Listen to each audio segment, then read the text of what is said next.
Olá. Dos quase 2 milhões de idosos da cidade de São Paulo, cerca de 16% vivem sozinhos, muitos com mais de 90 anos de idade. Há ainda 48% deles que moram em casas na companhia de outros idosos. Então, envelhecer em São Paulo e nas grandes cidades, o que significa? Há condições favoráveis para vivermos sós? Para conversar sobre esse contexto do envelhecimento nas cidades, participando remotamente conosco, uma das maiores especialistas em envelhecimento, a doutora Ieda Duarte, professora doutora do Departamento de Enfermagem da Faculdade de Saúde Pública da USP e coordenadora do estudo SAB, Saúde, Bem-Estar e Envelhecimento.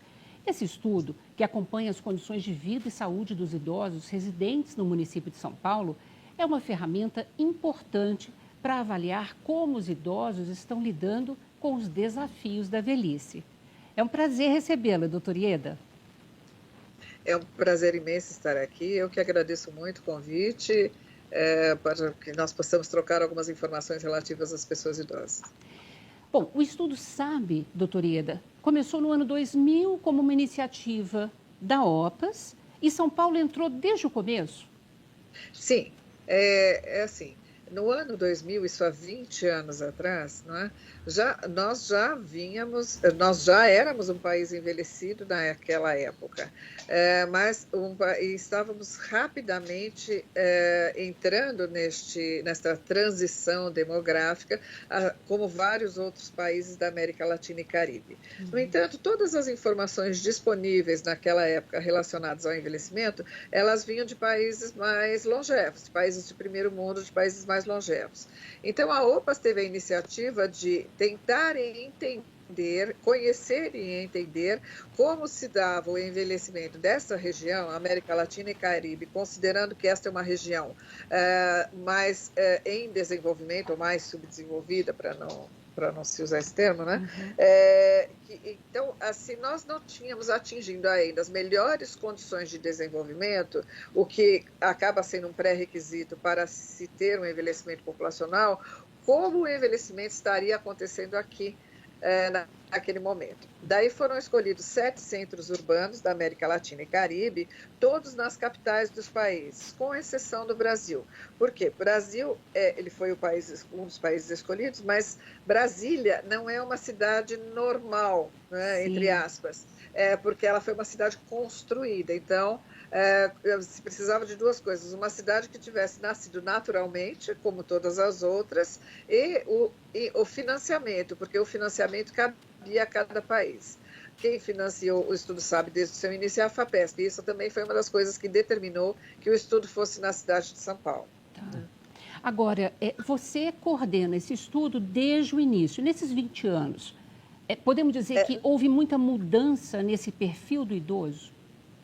Não, na verdade, quem coordenava o estudo era a professora Maria Lúcia Lebrão desde o início. Foi o professor Rui Laurenti, que foi o convidado para participar desse estudo e passou essa responsabilidade para a professora Maria Lúcia. Eu passei a fazer parte do Estudo SAB desde 2002 e estou até hoje. Hoje sou a coordenadora, porque a professora Maria Lúcia infelizmente faleceu em 2016, mas sempre trabalhei junto com ela desde 2002, nesse período todo. O que é que nós podemos observar? Pelo menos assim, nós temos observado várias questões em relação aos idosos. Uma coisa que é importante colocar é que, embora seja São Paulo, nós já fizemos algumas comparações com alguns estudos nacionais, etc., os resultados do SAB, eles são bastante fidedignos em relação à população brasileira. Ele é bastante comparativo. A gente tem uma população em São Paulo muito miscigenada. Então, os resultados que nós obtemos aqui, que são reflexo do maior N absoluto de idosos do país, embora não seja a maior proporção, quando se trabalha com proporção, São Paulo não está em primeiro lugar, mas quando se trabalha em números absolutos, ele está. Então, nós podemos ter informações consistentes em relação ao envelhecimento. Algumas coisas, por exemplo, talvez a gente vá conversando sobre isso no transcorrer desse diálogo. Mas, por exemplo, a gente vê que os idosos, eles, de 2000 para cá, eles referem a presença maior de doenças, por exemplo. Isso significa dizer que eles estão mais doentes? Não, não necessariamente. Neste período também houve um melhor acesso ao serviço, houve um grande progresso no acesso aos serviços e possivelmente no acesso aos diagnósticos. Então, hoje o idoso pode referir mais doenças porque ele está consciente dessas doenças, o que podia não acontecer exatamente da mesma forma 20 anos atrás. Uhum. Então, algumas melhorias em termos de assistência à saúde, de assistência social aconteceram e que elas se repercutem nas informações que nós obtivemos durante os estudos. Aí não sei como é que você quer que a gente fale sobre essas alterações. Antes, adoraria, sim, depois a gente falar de algumas das principais alterações. Mas como você mencionou que a população que vocês acabam acompanhando no município de São Paulo acaba refletindo um pouco, né, do mesmo modo, mais ou menos, do que acontece com a população brasileira, então o estudo SAB, ele acaba norteando, imagino, uma série de em termos de políticas públicas mais necessárias para esse acolhimento, para essa assistência ao idoso?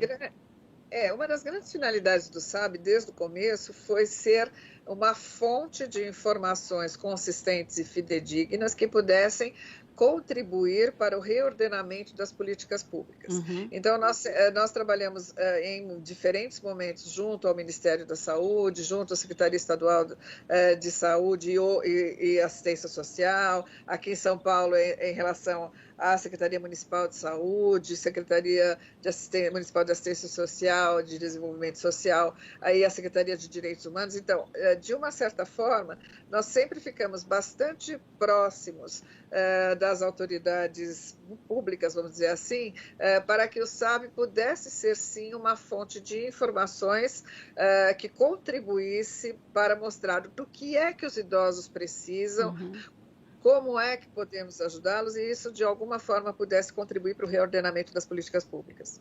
Nesse momento, nós temos muitos idosos, eu fiquei meio absurdada com o número de idosos que moram sozinhos ou que moram idoso com idoso. É uma problemática levantada, né, nesse estudo do SAB.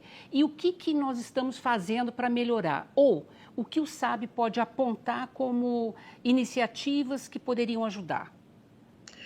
Assim, acho que assusta porque vamos lembrar que em São Paulo nós temos mais de 1.800.000 idosos. Como você bem colocou no início da entrevista, nós temos quase 2 milhões de idosos em São Paulo. Né? Então, na hora que você trabalha com as proporções, todos os números ficam grandes. Nós estamos falando de uma cidade bastante populosa. Então, aqui em São Paulo, nós vemos, por exemplo, que 16% da população idosa reside sozinha. Isso alcança quase 300 mil pessoas. O que chamou a atenção não é o fato delas residirem sozinhas, mas o fato de nós termos, por exemplo, uma proporção de idosos de 90 anos ou mais residindo sozinhos. Né? Isto é um problema. Vamos olhar isso de duas formas. Eu tenho que entender se residir sozinho é uma opção ou uma falta de opção. Se ele é uma opção, muitas vezes o idoso reside nessa condição porque ele tem condição para isso. Ele tem condição cognitiva, ele tem condição de saúde, ele tem uma rede de suporte social suficientemente eficaz para permitir que ele resida nessas condições. E é uma opção dele morar dessa forma. Então, isso por si só não é um problema. Agora, quando é uma falta de opção, assim, eu já sou mais debilitado, eu sou mais doente, eu estou mais fragilizado, eu sou muito longevo, mas eu não tenho com quem morar. Então, deixou de ser uma opção, então este grupo se torna mais vulnerável e merece atenção. Nesse sentido, o SAB contribuiu há vários anos atrás, cerca de um pouco mais de 10 anos, com a criação do programa de acompanhante de idosos que existe só aqui em São Paulo. Né? É um programa público da Prefeitura do município de São Paulo, da Secretaria Municipal de Saúde, que acompanha a população idosa mais vulnerável, incluindo também os que moram sozinhos e precisam de ajuda. Então, nada mais é do que um programa de cuidadores, que é um programa público muito exitoso, muito bem sucedido.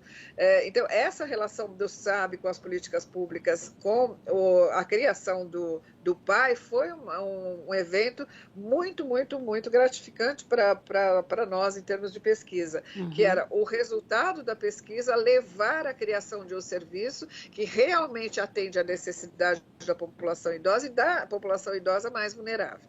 Agora, a questão do morar sozinho, ela tomou um outro vulto agora na pandemia, Sim. porque o idoso, sendo vulnerável, e tudo que se fala em relação aos idosos fica em casa, não sai de casa, etc. Você não pode sair. Isso veio por todas as vias, né? Pela mídia, pelas redes sociais, pela família, etc. Como vocês não podem sair de casa. Mas as pessoas precisam comer, a maioria deles tem 2 ou mais doenças crônicas, precisam de medicamento, etc. Então, como é que ele ia sobreviver, né, se ele não tivesse uma rede de apoio eficiente? Essa foi a preocupação quando nós fomos atrás dos idosos que residiam sozinhos. Tá? Até para ver essa necessidade. Então, a preocupação era: não critique o idoso ao vê-lo na rua, sem saber se ele não está na rua, para poder sobreviver dentro da casa, né? Então, era um pouco isso. Com isso, nasceram alguns movimentos, o Anjos do Otis, alguns movimentos da sociedade civil mesmo, para apoiar as pessoas idosas, para que elas pudessem cumprir o distanciamento social e recebessem aquilo que necessitavam em casa. Claro que isso não atingiu todo mundo, mas foi um movimento de solidariedade bastante positivo que aconteceu em muitos lugares, incluindo aqui em São Paulo. E esse movimento a gente continua vendo acontecendo, né? Eu acho que assim, há uma mudança, né, do olhar da sociedade em relação à pessoa idosa que está morando sozinha muitas vezes porque ela realmente não tem família, não tem rede de suporte, enfim, né?